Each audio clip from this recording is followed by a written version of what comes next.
Everyone, I am jasmine और आज की इस वीडियो में हम लोग बात करने वाले हैं निफ्टी एंड बैंक निफ्टी में हमारा आज के लिए क्या व्यू था।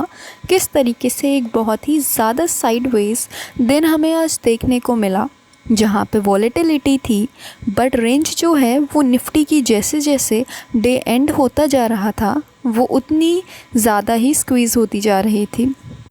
तो अब आगे देखते हैं। ये बहुत ही ट्रंकेटेड वीक है।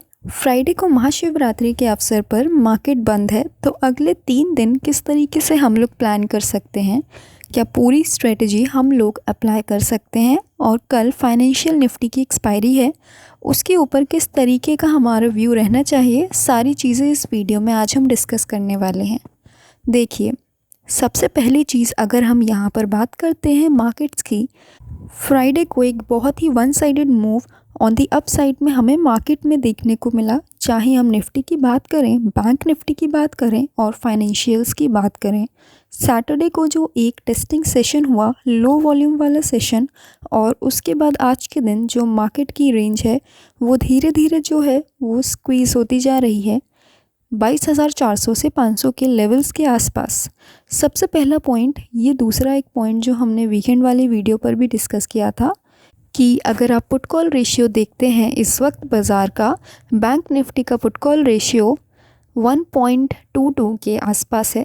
निफ्टी फाइनेंस का पुट कॉल रेशियो आप देखते हैं वो भी 1.2 के आसपास है। बैंकिंग एंड फाइनेंशियल्स का जो पुट कॉल रेशियो होता है वो मैक्स जो है 1.5 तक जा सकता है। बट आप अगर निफ्टी का पुट कॉल रेशियो इस वक्त देखते हैं तो उसमें जो है अभी भी ऊपर जाने की जगह पॉसिबल दिखाई देती है। सिमिलर केस अगर हम Nifty bank and Nifty financials की बात करते हैं तो ओवरऑल डेटा वाइज भी बाज़ार आज के दिन हैवी नहीं था। ग्लोबल क्यूज़ भी अगर आप देखो, फ्राइडे के सेशन में हमने ऑलरेडी डिस्कस किया था कि बाज़ार में अच्छी खासी स्ट्रेंथ थी यूएस मार्केट में। उसके बाद भी मार्केट नहीं चल पाना, स्पेशली इतना ज़्यादा रेंज बाउंड रहना, एक कॉल ऑफ कंसर्न बुल्स के लिए हो सकता है। उसमें सबसे इम्पोर्टेंट चीज़ जो है हमने वीकेंड पर डिस्कस करी थी कि आईटी सेक्टर बहुत ज़्यादा अंडर परफॉर्म कर रहा है। अगर हम देखें 15 मिनट टाइम फ्रेम पर तो आईटी सेक्टर एक बहुत इम्पॉर्टेंट सपोर्ट के आसपास घूम रहा है। थोड़ा अगर हम टाइम फ्रेम को ब्रॉड भी कर दें, आईटी सेक्टर ने 15 मिनट टाइम फ्रेम पर पहली बार after very very long time अपनी 200 EM को तोड़ा है। तो ये आईटी सेक्टर अगर ब्रेकडाउन का साइन देगा, इतना बड़ा सेक्टर अगर वीकनेस का साइन देगा, तो बैंक एंड फाइनेंशियल्स एक हद तक ही आपको जो है सपोर्ट दे सकते हैं। IT has to move. IT को वो स्ट्रेंथ दिखानी होगी जो यूएस का आईटी सेक्टर दिखा रहा है, जो ग्लोबल आईटी स्टॉक्स दिखा रहे हैं। उतनी ना दिखाएं बट एटलीस्ट इन लाइन तो रहें। यहाँ पर तो अगर आप देखो तो यूएस का आईटी सेक्टर 6 to 7% पर भागा है। हमारा आईटी सेक्टर इस वक्त 0.5% की तेज़ी पे है, तो डाइवर्जन बहुत ज़्यादा है। तो ये चीज़ें हमें थोड़ा बैकफुट पर ढकेल देती हैं। इन चीज़ों के ऊपर हमें थोड़ा फोकस करना पड़ेगा। तो कल के लिए सबसे इम्पोर्टेंट चीज़ यही है कि आप आईटी सेक्टर के ऊपर नज़र रखें। एक बहुत ही इंटरेस्टिंग चीज़ हुई फर्स्ट हाफ में।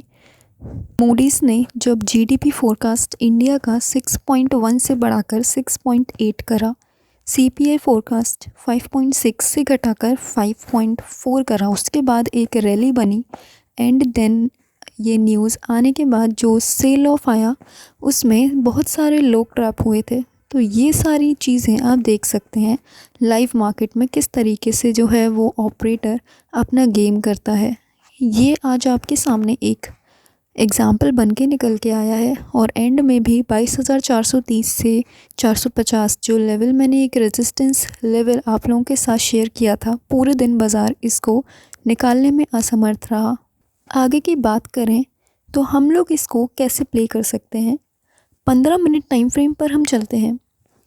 निफ्टी आपको वीक कब होता दिखाई देगा, मतलब कब जो है वो बियर्स मार्केट को ग्रिप करने की कोशिश करेगा, जब ये 22,300 से 22,285 के नीचे आएगा। उससे पहले एक डिसेंट सपोर्ट जो बाज़ार के सामने है वो 22,350 के आसपास है, जो प्रीवियस एक स्विंग हाई था फ्राइडे के आसपास का।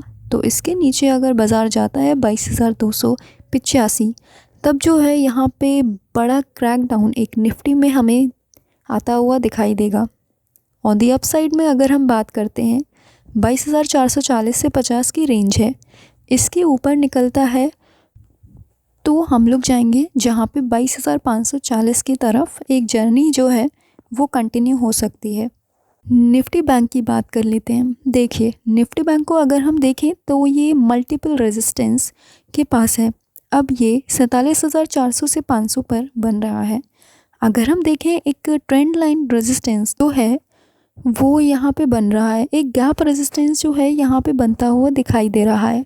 प्रीवियस स्विंग रेजिस्टेंस जो है यहाँ पे बनता हुआ दिखाई दे रहा है।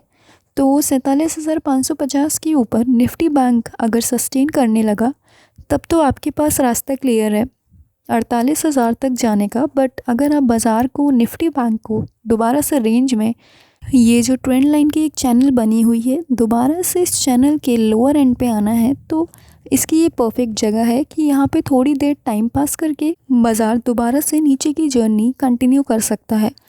तो 47,550 आपके लिए एक पाइवट लेवल होना चाहिए।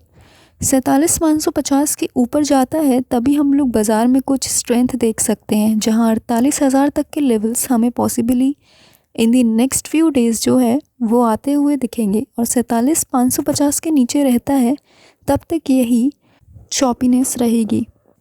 जो इम्पोर्टेंट सपोर्ट है निफ्टी बैंक के लिए वो होगा 47,250। इसके नीचे आप जो है एक वीकनेस का साइन देखेंगे जहाँ पे 47,050 से 40 की तरफ ये बहुत तेज़ी से ड्रैग हो सकता है।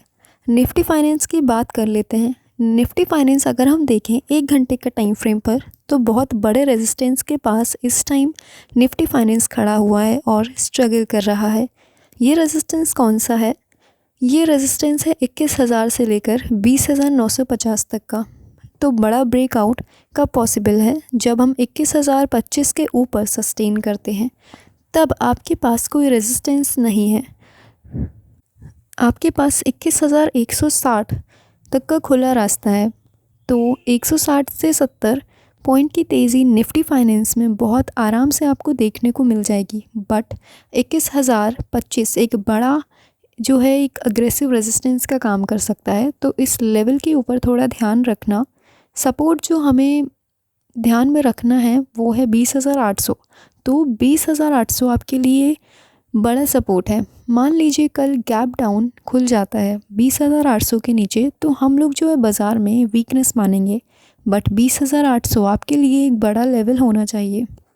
अगर कल के दिन ये जो है सपोर्ट होल्ड होता है बट आगे चल के भी 20,800 एक बहुत बड़ा और क्रिटिकल लेवल हो सकता है बाज़ार के लिए for the next few days. तो 20,800 के नीचे बड़ी वीकनेस का चांस बन सकता है। So I hope you like the video guys. See you in the next video. Till then, bye bye and take care.